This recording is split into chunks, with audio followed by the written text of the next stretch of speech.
대표님 제가 사회를 좀 보도록 사회를, 하겠습니다. 사회는 앉아서 보고 저는 서서 예, 하고. 이제 앉아서 네. 보도록 하겠습니다. 안녕하십니까. 오늘 이재명 대표 특별 기자회견 사회를 맡은 대변인 박성준 의원입니다. 지금부터 이재명 대표님의 특별 기자회견을 시작하겠습니다. 먼저 이재명 대표님의 기자회견문 낭독이 있겠습니다. 네, 반갑습니다. 존경하는 국민 여러분, 더불어민주당 대표 이재명입니다. 정치의 존재 이유는 민생이고 주권자가 맡긴 권한은 오직 국민의 눈물을 닦고 국민의 더 나은 삶을 책임지는 데 사용돼야 합니다. 그런데 지금 정치는 이 본연의 정치의 역할과 책임을 망각하고 있습니다. 정쟁에 몰두하면서 민생을 외면하고 있습니다. 경제는 하루가 다르게 나빠지고 국민의 걱정은 날로 커져가고 있습니다.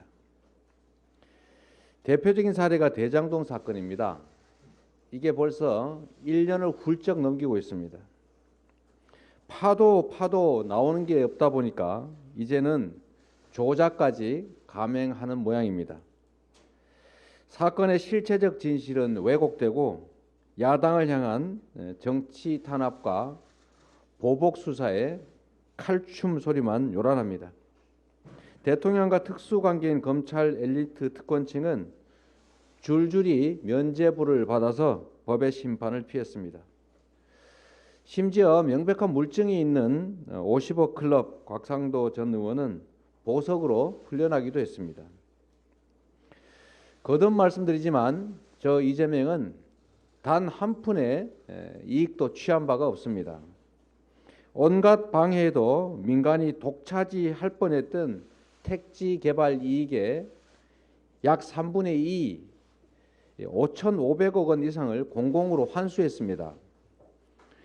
사전에 확정된 4,400억 원, 이것은 이 분당구 대장동과 관계가 없는 본시가지 수정구 신흥동에 공원을 조성한 것입니다. 공원 조성비 2,700억 원, 그리고 아파트 부지 1,822억 원, 합쳐서 약 4,400억 원을 확정을 했고, 그럼에도 불구하고 사업 도중에 제가 인허가 조건에 붙여서 1,100억 원을 추가 부담시켰습니다. 사실 사전 확정된 약정에 의하면 추가 부담할 이유가 없는데 제가 인허가권을 활용해서 추가 부담을 시켰기 때문에 이 김만배 등 이분들이 저를 온갖 욕을 했습니다. 본인이 직접 육성으로 한 말도 있습니다. 공산당 같은 XX 뭐 등등 이렇게 저를 원망하고 욕했습니다. 이랬던 사람들이 이 사업이 다 끝난 다음에 이제 다 성남시로부터 무슨 도움받을 일도 없는데 그 원망하던 저를 위해서 돈을 줬다, 대선 자금을 줬다, 이게 말이 되는 얘기겠습니까? 또 이런 일도 있습니다. 유동규와 남욱이 자기들끼리 했던 녹취록이 있습니다. 거기에 이런 내용이 나온다고 합니다. 여러분들이 다 보도하신 겁니다.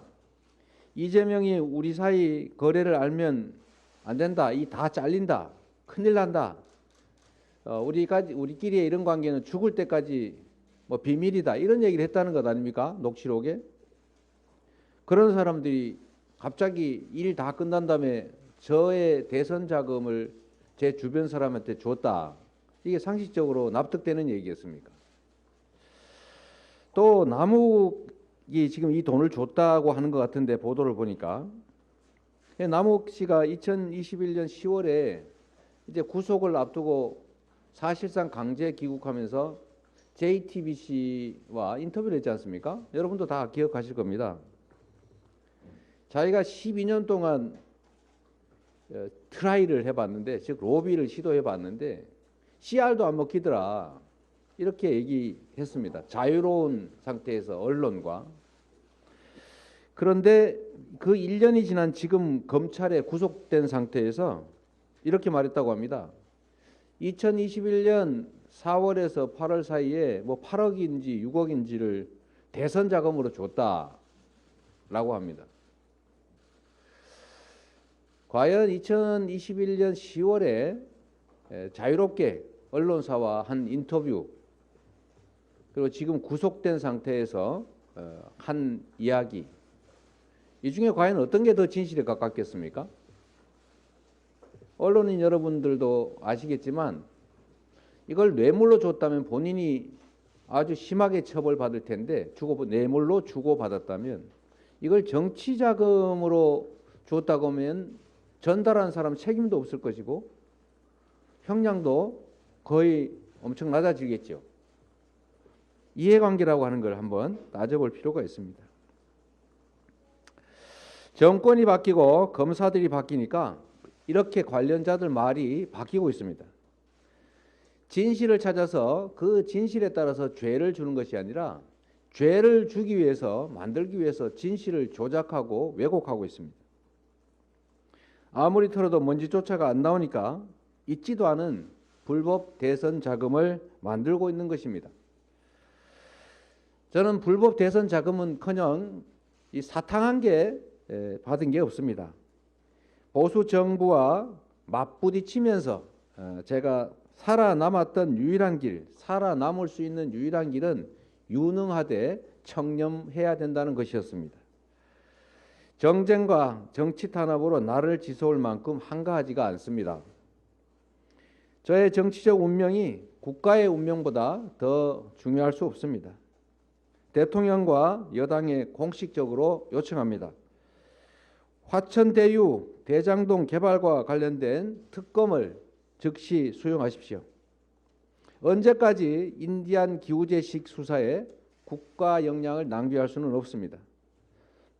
뿌리부터 줄기 하나하나까지 사건 전모의 확인은 특검에 맡기고 정치권은 지금 이 어려운 민생과 경제 살리기에 주력하고 총력을 다합시다. 특검은 지금까지 제기된 모든 의혹들을 총망라해야 합니다. 대장동 개발과 하천 대유에 대한 실체 규명은 물론이고 결과적으로 비리 세력의 종잣돈을 지켜주었던 대통령의 부산저축은행 수사의 문제점과 의혹, 그리고 그와 관련된 허위 사실 공표 의혹에 대해서 조사해야 합니다. 대통령 부친의 집을 김만배의 누나가 구입한 경위 같은 화천대유의 자금 흐름 진술이 갑자기 변경되는 과정에 제기된 조작 수사, 허위 진술 교사 의혹도 밝혀야 됩니다. 모든 의혹들을 남김없이 털어낼 좋은 기회입니다. 대통령과 여당이 떳떳하다면 이 특검을 거부할 이유가 없을 것입니다. 여러분도 기억하시겠지만 대선 토론회에서 저는 특검하자고 했습니다. 당시 윤석열 후보의 태도가 매우 모호하긴 했지만 그러나 당시에 국민의힘의 일관된 주장은 특검하자였습니다. 저도 역시 특검하자고 얘기했습니다. 그런데 실제로 협상을 해보면 이상한 핑계를 대면서 사실상 특검을 거부했던 게 국민의힘입니다. 지금 그래서 다시 말씀드립니다. 떳떳한 게 확실하면, 잘못한 게 없다면 특검으로 공정하게 실체를 규명하도록 요구합니다. 윤석열 정권은 명심해야 합니다. 민주당을 때린다고, 탄압한다고 정부 여당의 무능이 감춰지지 않습니다. 이재명을 때린다고 해서 정부 여당의 실정이 가려지지 않습니다. 정치 보복에 꽹과리를 올린다고 경기 침체의 공포가 사라지지 않습니다. 대통령과 여당은 특검법을 반드시 수용하기 바랍니다. 이제 정치 보복의 시간 끝내고 민생의 시간을 열어주십시오. 고맙습니다. 네, 이재명 대표님의 기자회견문이었고요. 기자분들의 질문을 받도록 하겠습니다. 손을 들어주시면 차례로 제가 호명을 하겠는데요. 기자분들의 소속 또 이름을 밝힌 후에 질문을 해주시기 바라겠습니다. 손을 들어주시기 바라겠습니다. 먼저 네, KBS 송 기자, 마이크 좀 이쪽에 주시겠습니까? 이쪽에.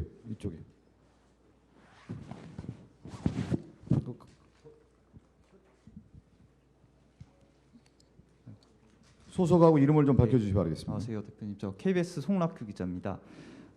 일단 대장동 관련해서 특검 제안하셨는데 그 구체적인 특검 추천 방식이나 규모 이런 거는 혹시 그 언급이 안 돼 있어서 여당에서 혹시 원하는 방식이 있다면 그것도 역시 조건 없이 수용하시는 건지, 이 질문을 왜 드리냐면은 이게 사실 여당에서는 지금 검찰이 수사를 잘하고 있는데 무슨 특검을 하냐 뭐 이런 반응을 보이고 있어서 뭐 조건 없이 혹시 특검 수용하는 건지 뭐 어떤 입장인지 궁금합니다. 구체적 내용은 당연히 여야 간 협상에 따를 테고 공정성을 담보하기 위한 국민의 눈높이에 맞는 방식으로 해야 되겠지요. 네.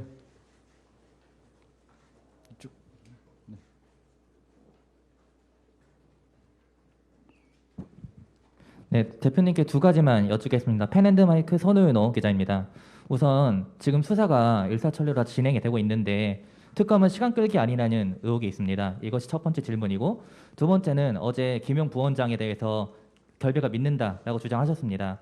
근데 김용 부원장이 혐의가 사실로 밝혀질 경우 이거 이후에 대표님의 입장이나 의견이 어떻게 될지 궁금합니다.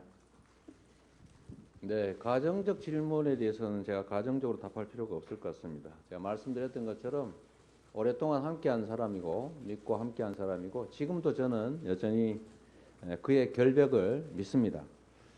네. 첫 번째 질문 답변 안 하셨는데. 네, 이건 이따 나중에 한꺼번에 답변 드리도록 하겠습니다. 네. 여기 채널 A. 그리고 아예 말씀을 좀 드리는 게 낫겠네요. 지금 검찰이 이 사건을 수사한 지가 지금 1년이 훨씬 넘었습니다. 아마 또 실패하면 또 다른 시도를 하겠죠. 끝도 없이 이 사건을 끌고 갈 수는 없습니다. 이제는 적정하게 진실을 공정한 방법에 의해서 규명하고 종결을 할 때가 됐습니다. 사건을 만들어내는 것이 수사는 아닙니다. 네, 다음 질문 받겠습니다. 네. 네, 대표님 안녕하십니까? 저 채널 A의 유주은 기자입니다. 두 가지 질문 드리고 싶은데요. 저기 이 무한대로 할 수는 없고. 네, 제가 네. 네, 짧게 질문 드리겠습니다. 하나는 김용 부원장을 믿을 만한 사람이다 계속해서 언급해 주셨는데 이 사실관계를 직접적으로 언제 좀 확인을 하셨는지 궁금하고요. 두 번째는 당 일각에서는 대표님의 사법 리스크가 좀 본격화되는 거 아니냐 이런 지적도 나오는데요. 이 부분에 대한 입장도 궁금합니다. 네. 오늘은 특검 얘기만 하도록 하겠습니다. 그 김용과 관련된 것은 이제 검찰의 수사가 진행 중이기 때문에 여기서 이제 언급하는 건 적절하지 않은 것 같고요. 특검과 관련된 좀 질을 집중적으로 좀 한 두 분만 더 받고 기자회견을 좀 마무리하도록 하겠습니다. 네. 저는 미디어오늘의 조현호 기자입니다. 그 부정한 돈을 그 1원도 어제도 말씀하셨던 그 받은 적이 없으셨다고 했고 오늘도 사적인 이익을 취한 적이 없다고 말씀하셨는데요. 이게 부정한 돈이든 그 부정하지 않은 돈이든 이제 김용 부원장을 통해서 어떤 그런 정치 자금을 좀 정치 자금이나 어떤 대선 자금이나 이런 것들을 좀 기여받았거나 받은 적이 있었는지 그 말씀들 좀 분명하게 좀 부탁드리겠습니다. 이제 이런 얘기를 정확하게 안 하면 이제 나중에 뭐라고 할 것 같은데 정식 후원금을 냈는지는 제가 모르겠습니다. 합법적 범위 내에서 뭘 했는지는 제가 알 수가 없죠. 뭐 예를 들면 정치 후원금을 법적으로 허용된 범위 냈는지 안 냈는지 제가 알 수가 없습니다. 알 수가 없고 어쨌든 제 분명한 것은 법이 허용을 하지 않는 옳지 않은 돈을 받은 일 전혀 없습니다. 개인적으로도 물론 받은 일 없습니다. 네. 네, 오마이뉴스. 네. 나중에 혹시 무슨 저기 정치 자금으로 낸 게 있는지 체킹을 한번 해봐 네, 주시면 그렇게 좋을 것 하겠습니다. 같아요. 네. 대표님 안녕하세요. 오마이뉴스 박소입니다. 여기 있습니다. 특검 관련해서 사실 이게 대선 때도 계속 제안을 하셨던 건데 수용이 안 된 상황이잖아요. 그래서 네. 만약에 협상이 좀 결렬이 되거나 제대로 이루어지지 않는다면 단독으로라도 처리를 해야 된다고 보시는지 궁금하고요. 이게 어쨌든 대장동 의혹이 대선 자금 국면으로 좀 의혹으로 국면이 달라졌는데 특검 외에도 좀 어떻게 향후 대응하실 건지 궁금합니다. 네. 그 다른 특검에 관한 이야기 외에 다른 부분은 지금 오늘 말씀을 드리는 게 적절하지 않을 것 같습니다. 그건 이제 내부적인 당내 논의를 또 거쳐야 되는 것이기 때문에 좀 양해를 부탁드리고요. 저는 국민의힘과 이제 현 정부에서 이걸 거부하지 않을 것이다 이렇게 기대를 합니다. 그러나 현실적으로 보면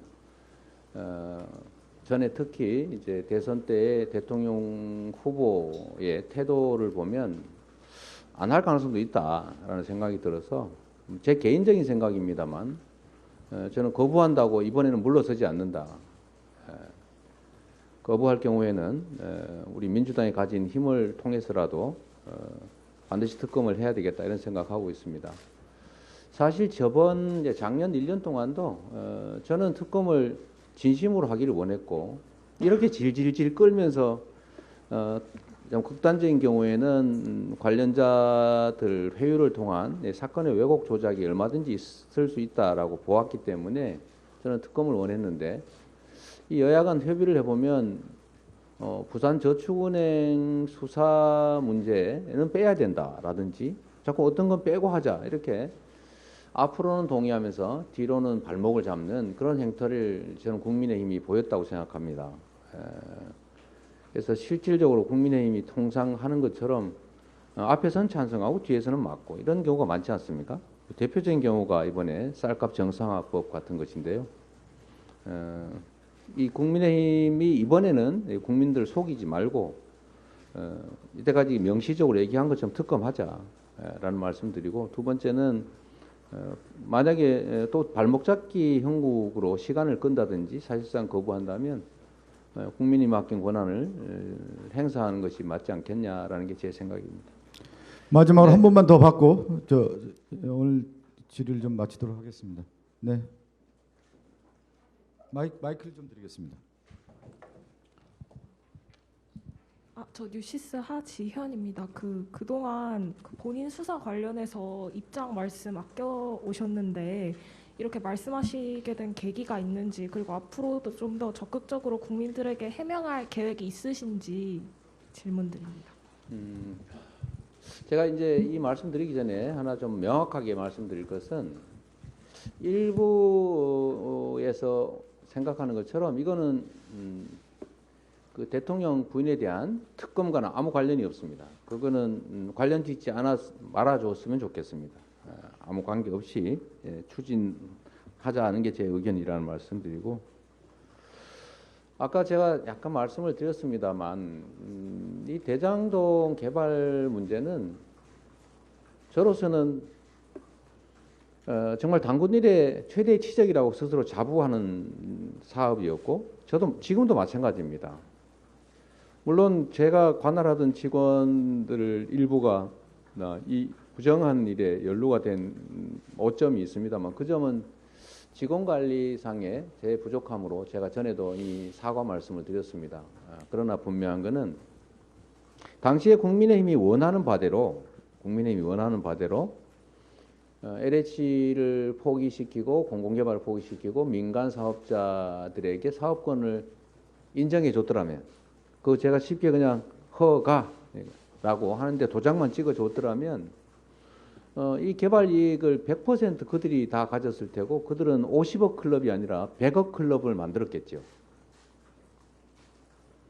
그런데 제 입장에서는 이걸 허용할 수가 없었습니다. 국민들이 맡긴 권한을 행사해서 인허가권을 행사해서 생긴 이 택지 개발 이익을 왜 특정 소수가 다 가지느냐. 이건 국민이 가져야 한다라는 제 신념 때문에 제가 공공개발을 하려고 했고 그런데 국민의힘이 이거를 또 당시 시의회가 나서서 전원 일치돼서 막았고 그래서 불가피하게 포기할 수는 없어서 민간의 자본을 동원하되 이익을 환수한다. 그러나 이게 또 비율로 정하거나 이러면 또 부정부 비리가 발생할 수가 있습니다. 예를 들면 비용을 부풀린다든지 또는 이익 배분을 둘러싸고 공무원들을 회유한다든지 이런 일이 있을 수 있기 때문에 확정 이익을 저희가 확보한 거 아니겠습니까? 확정 이익을 확보했고 그러고도 제가 이미 인허가가 진행 도중에 추가 부담까지 시켜서 그들로부터 온갖 비난을 받았다. 이거 객관적인 팩트 아닙니까? 그리고 그들은 저한테 일부 직원과의 부정한 관계를 숨기려고 노력했다는 거 그들이 스스로 인정하고 있습니다. 물론 저도 당연히 알 수가 없었죠. 그런 사람들이 갑자기 이제 대선 자금을 저에 가까운 사람에게 주었다라고 진술을 했습니다. 과연 이게 사실에 부합하겠느냐? 여러분이 당사자라고 생각해 보십시오. 내가 사업하는데 막 방해하고 막 1,100억이나 추가 부담 시키고 그래서 뭐 욕 정말 속된 표현으로 욕 나오게 한 사람인데 이미 그 사업 다 끝났는데 왜 돈을 주겠습니까? 그 사람을 위해서? 지금 김용 개인에게 준 게 아니라 대선 자금으로 줬다고 지금 주장을 하니까 하는 말입니다. 뭐로 줍니까? 여러분 같으면 주시겠어요? 내가 내 돈 들여 사업하고 있는데 내가 다 그 개발 이익 다 가져야 되는데 그 사업권 공공개발한다고 해서 빼앗고 거기다가 추가 부담까지 시키고 공모서에 없던 사업 협약된 내용 말고 거기다 추가로 1,100억이나 더 부과시키고 이렇게 욕 나오게 한 사람을 그 사업 다 끝난 다음에 왜 돈을 준다는 겁니까 대체? 그리고 남욱은 왜 진술을 바꿨을까요? 자유로운 상태에서 언론사와 인터뷰했던 내용 12년간 트라이를 해봤는데 그 표정도 재밌지 않습니까? 트라이를 12년간 해봤는데 CR도 안 먹히더라. 이렇게 얘기한 사람이 1년 지난 다음에 그 이전에 돈을 몇 억을 저를 위해서 줬다. 대선 자금으로 줬다. 그게 상식적으로 말이 되는 소리입니까? 이게 저는 국민들께서 판단하시리라고 봅니다. 국민들께서 국민을 조작이 가능한 대상으로 여기는 정치인들도 있지만 저는 국민의 집단 지성을 믿는 사람입니다. 네. 그 화천대유 대정동 개발과 관련해서 윤석열 대통령 또 국민의힘에게 공식 요청합니다. 특검을 수용하도록 요청을 드립니다. 떳떳하다면 특검을 거부할 이유가 없다는 말씀 드리면서 오늘 이재명 대표님의 특별 기자회견을 여기서 마치도록 하겠습니다. 감사합니다. 네, 고맙습니다.